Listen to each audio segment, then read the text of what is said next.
सभी प्रतीकों को सहेज कर रखा गया है, ठीक वैसे ही जैसे मैंने अपने जीर्ण अवशेषों में अनेकों गाथाएं संभाल रखी हैं। अरावली की पहाड़ियों से घिरा मंडिया और यहाँ के वैभव को बढ़ाया। मेरे साथ चलिए उस बीते हुए काल में जब यहाँ तलवारें खड़कती थी, राघवेरी और नगाड़े कंपायमान होते थे, वीर हुंकार भरते थे और रणबांकुरों के जय घोष से आकाश गूंज उठता था।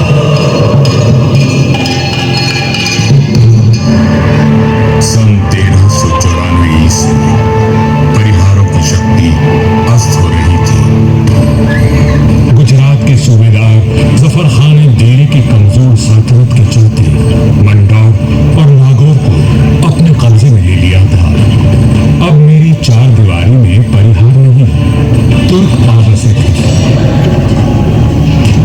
जफर खान का हाकिम ऐबक खान मंडौर दुर्ग का किलेदार था, जो आए दिन अपनी क्रूरता का प्रदर्शन करता रहता था। पीड़ित किसान मंडौर के इंदा परिहार के प्रधान वीरराव हेमा गहलोत के पास मदद के लिए पहुंचे।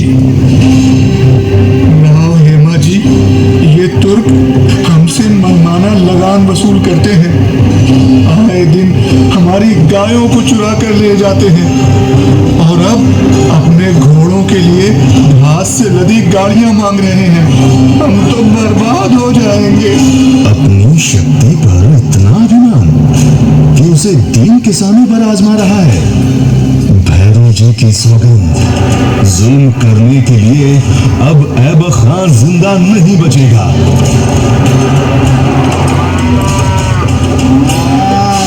शक्तिशाली शत्रु से लड़ने के लिए बल और बुद्धि से वार करने की योजना बनाई गई। घास की कई 100 गाड़ियां तैयार की गई और हर गाड़ी में हथियार लिए योद्धा चुप से बैठ गए। गाड़ियां जैसे ही किले के भीतर पहुंची, क्षत्रियों ने नारा लगाया, आयो लड़ो फतेह कर दो, आयो लड़ो फतेह कर दो।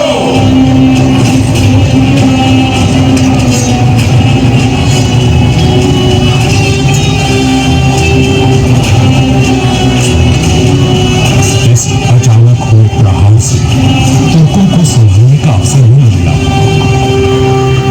वीर हेमा गहलोत, समर शूर राव चुंडा राठौर और मारवाड़ के वीरों की प्रतापी तलवारें लहराई तो शत्रुओं के सिरों पे ढेर लग गए।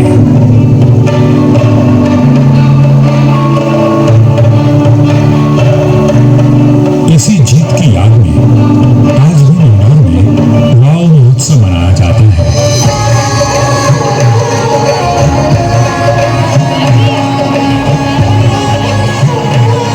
हर वर्ष होली के दूसरे दिन निर्भीक, साहसी हेमा गहलोत और सभी वीरों को याद किया जाता है और बाबा भैरवनाथ जी की पूजा की जाती है, जिनके आशीर्वाद से वीर विजय हुए थे। मंडौर विजय के बाद भी इंदा परिहार का मन अशांत था, क्योंकि ये नगर शत्रुओं से घिरा हुआ था। तब उन्होंने शक्तिशाली राठौर वंश को राज सौंपने का निश्चय किया। इंदा के मुखिया राय धवल ने अपनी पुत्री का विवाह राव चुंडा से करवाया और दहेज में मंडौर का दुर्ग दे दिया गया। राव हेमा गहलोत ने राव चुंडा का राज तिलक किया और भाटों ने मंगल गान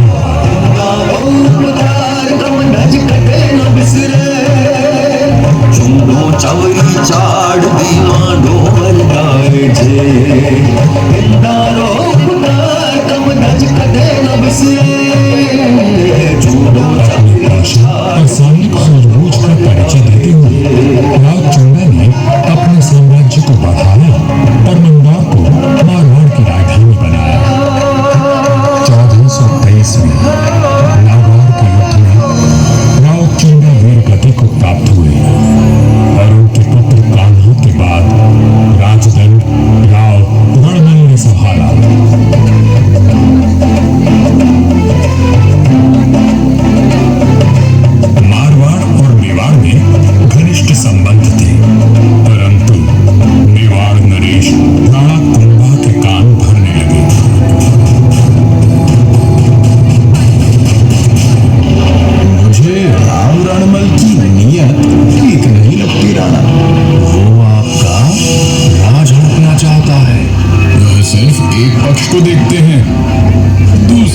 उससे तो उनका कोई मोह नहीं।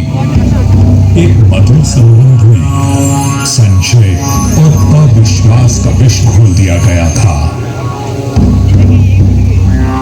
1438 ईस्वी में राव रणमल अपने पुत्र जोधा के साथ चित्तौड़ के दुर्ग में था। रणमल को किसी षड्यंत्र का आभास हुआ और उसने बेटे जोधा को किले से बाहर भेज दिया। पिता की आज्ञामान जोधा चित्तौड़गढ़ के तलहटी में पहुंचा। तभी एक डोम ने जोधा का ध्यान खींचा, जो एक दोहा गा रहा था।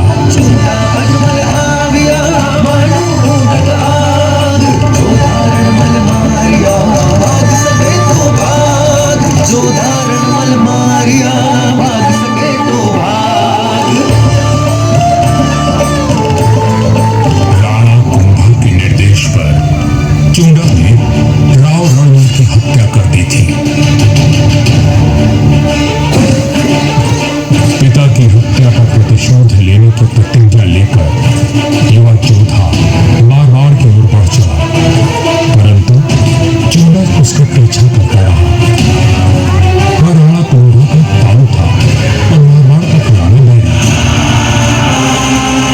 काल बनकर मेवाड़ की विशाल सेना जोधा के पीछे पड़ी थी और वीरों का वंशज अपने 700 स्वामी भक्त लड़ाकों के साथ उनसे जूझ रहा था।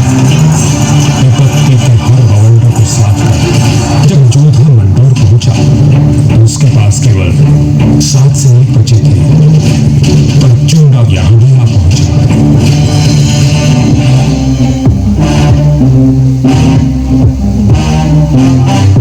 चुंडा बोला, मंडोर किले का कोना कोना छान मारो। रणमल ने मेरे भाई राघव देव को मरवाया था, मैं उसके वंश का नाश कर दूंगा। हुजूर, जोधा जांगलू प्रदेश की ओर भाग गया है। आप कहें तो उसका पीछा करें। रहने दो, वहां रेतीले टीलों में भटक कर वो खुद ही मर जाएगा। तुम राणा कुंभा के पास संदेश भिजवाओ, मंडोर पर अब हमारा राज है।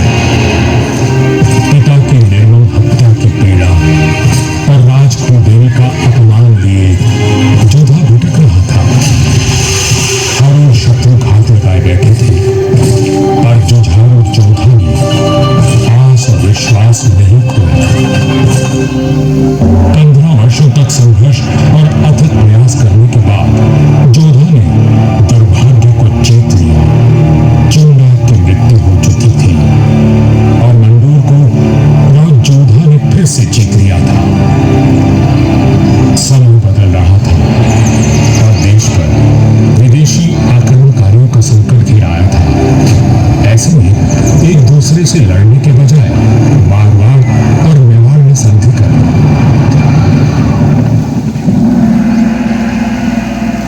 पर दूरदर्शी राव जोधा को कोई चिंता खाए जा रही थी और उस चिंता का कारण मैं यानी मंदौर का दुर्ग था।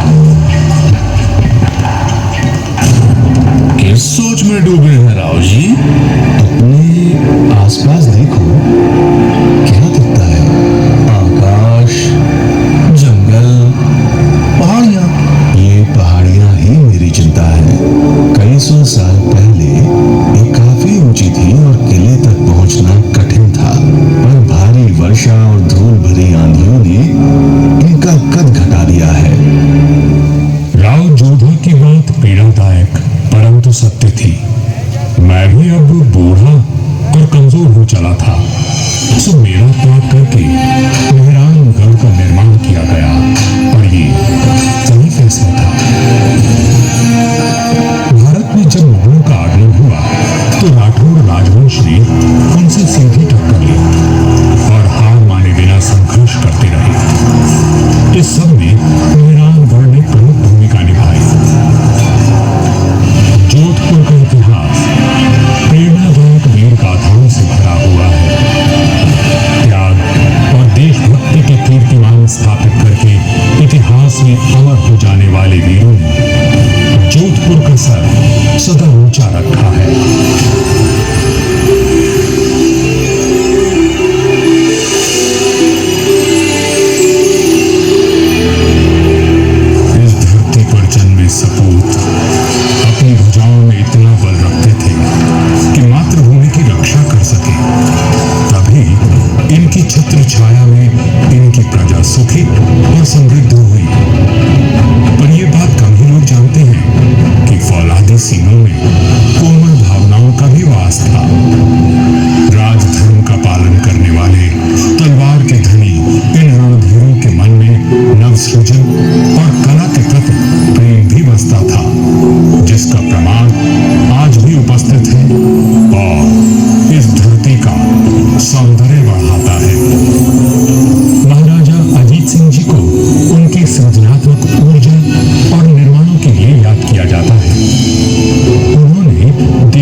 शिल्पकला का श्रेष्ठ उदाहरण है।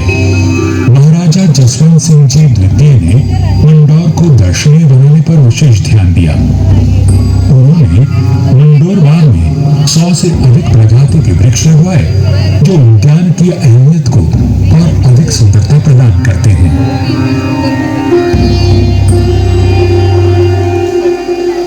1896 ईस्वी में महाराजा सरदार सिंह जी ने मंडौर के बाग को और संवारा।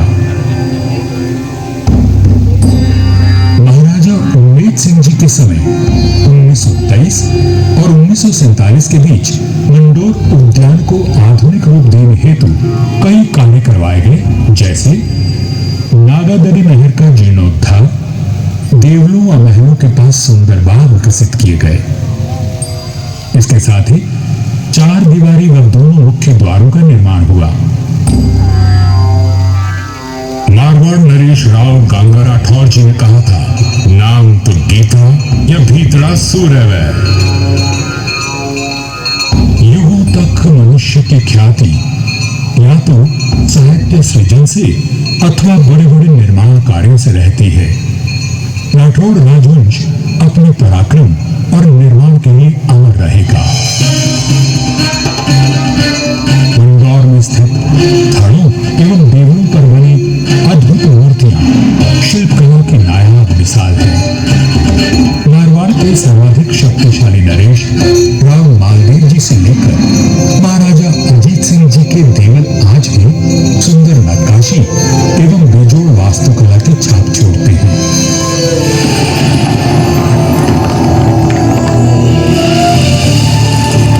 महाराजा अजीत सिंह जी के देवल का निर्माण इनके पुत्र महाराजा आवी सिंह जी ने संवत 1793 में शुरू करवाया, लेकिन इसे पूरा उनके प्रताप महाराजा भीम सिंह जी ने संवत 1856 में किया।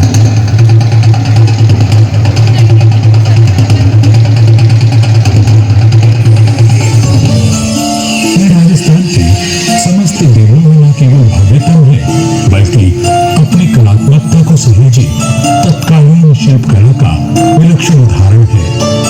4 भव्य द्वारों एवं 4 सभा मंडपों से सज्जित यह देवल शैव धर्म की महत्ता को दर्शाता है।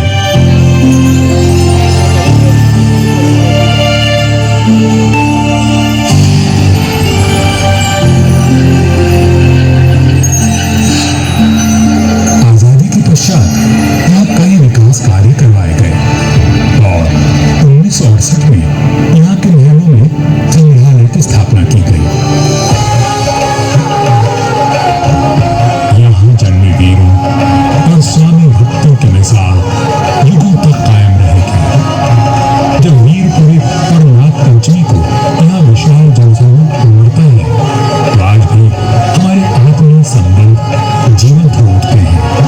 उनकी आंखों में उमड़े प्रेम और श्रद्धा को देखकर मन भावविभोर उठता है। सदियों का संबंध आज भी अटूट है। मुझे तो समय की आंधी ने नष्ट कर दिया, और मंदौर के देव मंदिर, छतरियों और बाग को संभाल कर रखना इस पीढ़ी का कर्तव्य है।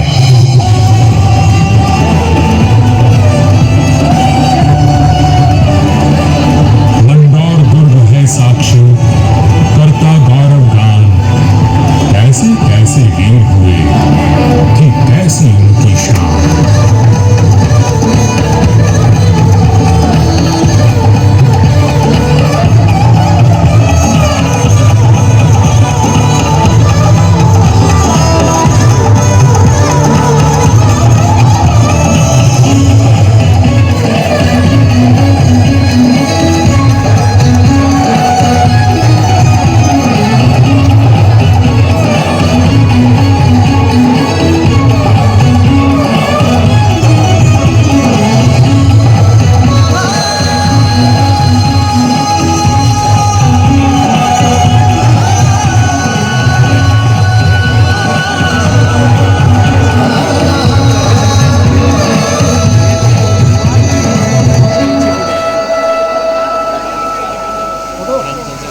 पहुंचे थे तब तो बहुत देर हो गई।